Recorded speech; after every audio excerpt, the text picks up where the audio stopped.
Right. Earlier today, the United Nations voted to boot Russia out of the Human Rights Council.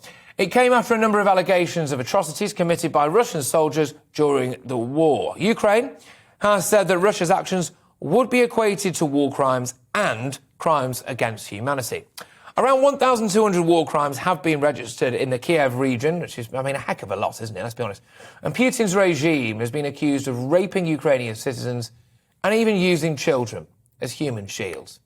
With me now to get some clarity on this is James Johnstone, international humanitarian law barrister at global counter-corruption company Pavakat, and, of course, a war crimes expert. Thank you very much. I can see your background there. It is befitting of a man of your stature. I do thoroughly enjoy that. Let's get down to it. What constitutes a war crime? Well, if you want to ask about war crimes, it really is contrary to what President Putin and his generals may think. War crime is, in fact, a fact regulated by law. And this is international humanitarian law, laws of war, laws of armed conflict. And what they really come down to is two conventions. The Geneva Convention, which sets out effectively rules protecting civilians, the wounded and so on. So it's really looking at the victims of war. And you have the Hague Conventions, and these are rules dealing with the methods and means of conducting war. So those two come together. And what this means is that serious or grave breaches of international humanitarian law, they account as war crimes. They are able to be prosecuted in the international criminal, under international criminal law. And they include, what's ideal war crimes? Torture, murder, hostage taking, the use of civilians as human shields, forced abduction, wanton destruction of property. All the kind of things that we are seeing on our screens at the moment taking place in the Ukraine. Right, so it would appear, at least from what we are seeing, that there's the potential there, I suppose, for it. How likely, however, is it that Russia or Putin or any general or whatever will be held accountable? Because surely there's always deniability with these things. Putin can say, can't he, hey, I didn't order this has nothing to do with me.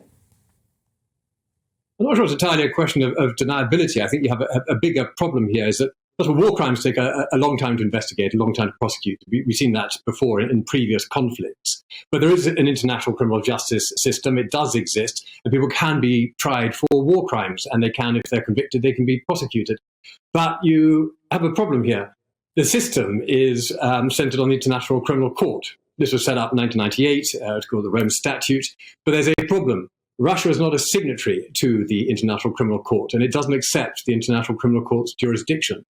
So the problem that you've got here is that whilst you may find that there's a successful prosecution, Patrick, is it likely that you're going to get Putin or another president similar to him being prepared to extradite people to face justice in The Hague, or even likely to go and courts-martial their own soldiers, their own armed personnel back in Russia? That seems extremely unlikely at present. It does indeed. Look, just lastly, and yeah, absolutely, it's a morbid topic we're talking about, isn't it? And it's a rather morbid way to finish, but increasing reports coming out from various different Ukrainian cities about Russian troops raping women and, in some cases, potentially even children as well. It's harrowing stuff, it's horrific stuff. One would assume that they can't, well, probably none of them are lying, but, they can't all be lying, certainly, can they? It looks as though that's happening. Is that a war crime? That's just a crime, is it? To rape? Yeah. Looting, pillage, that is all potentially a war crime. But there's the problem here. If you've got time, Patrick, there's a problem that we've got here at the moment. A lot of effort's being made at the moment. You're seeing it all over the place. Lots of initiatives and great proposals from people like Gordon Brown. There are countries coming in like the United States, the UK, the USA, and Canada, and so on. But what we're not seeing is no one's got a grip on this. No one's got a grip on the situation. And it seems at the moment, with respect to it's not yet integrated. And what I'm really keen to see is an integrated, coherent, coordinated proposal put together to bring everything under one roof, effectively. And what we're proposing is an international legal assistance headquarters for Ukraine. So personally, what I'd be calling upon, what I'd like to do is really to ask Dominic Raab, our Minister of Justice, Suella Braverman, the Attorney General, to convene as soon as possible an international legal summit. And the purpose behind that is to get one lead nation, and this can be done online, one lead nation at that summit, to then take responsibility, to then host that headquarters in its capital, and then to bring together everything under one roof. So you're not seeing lots of different countries doing lots of different things, but everything being coordinated in one place. So getting back to it, Patrick, the simple point is we need to get a grip.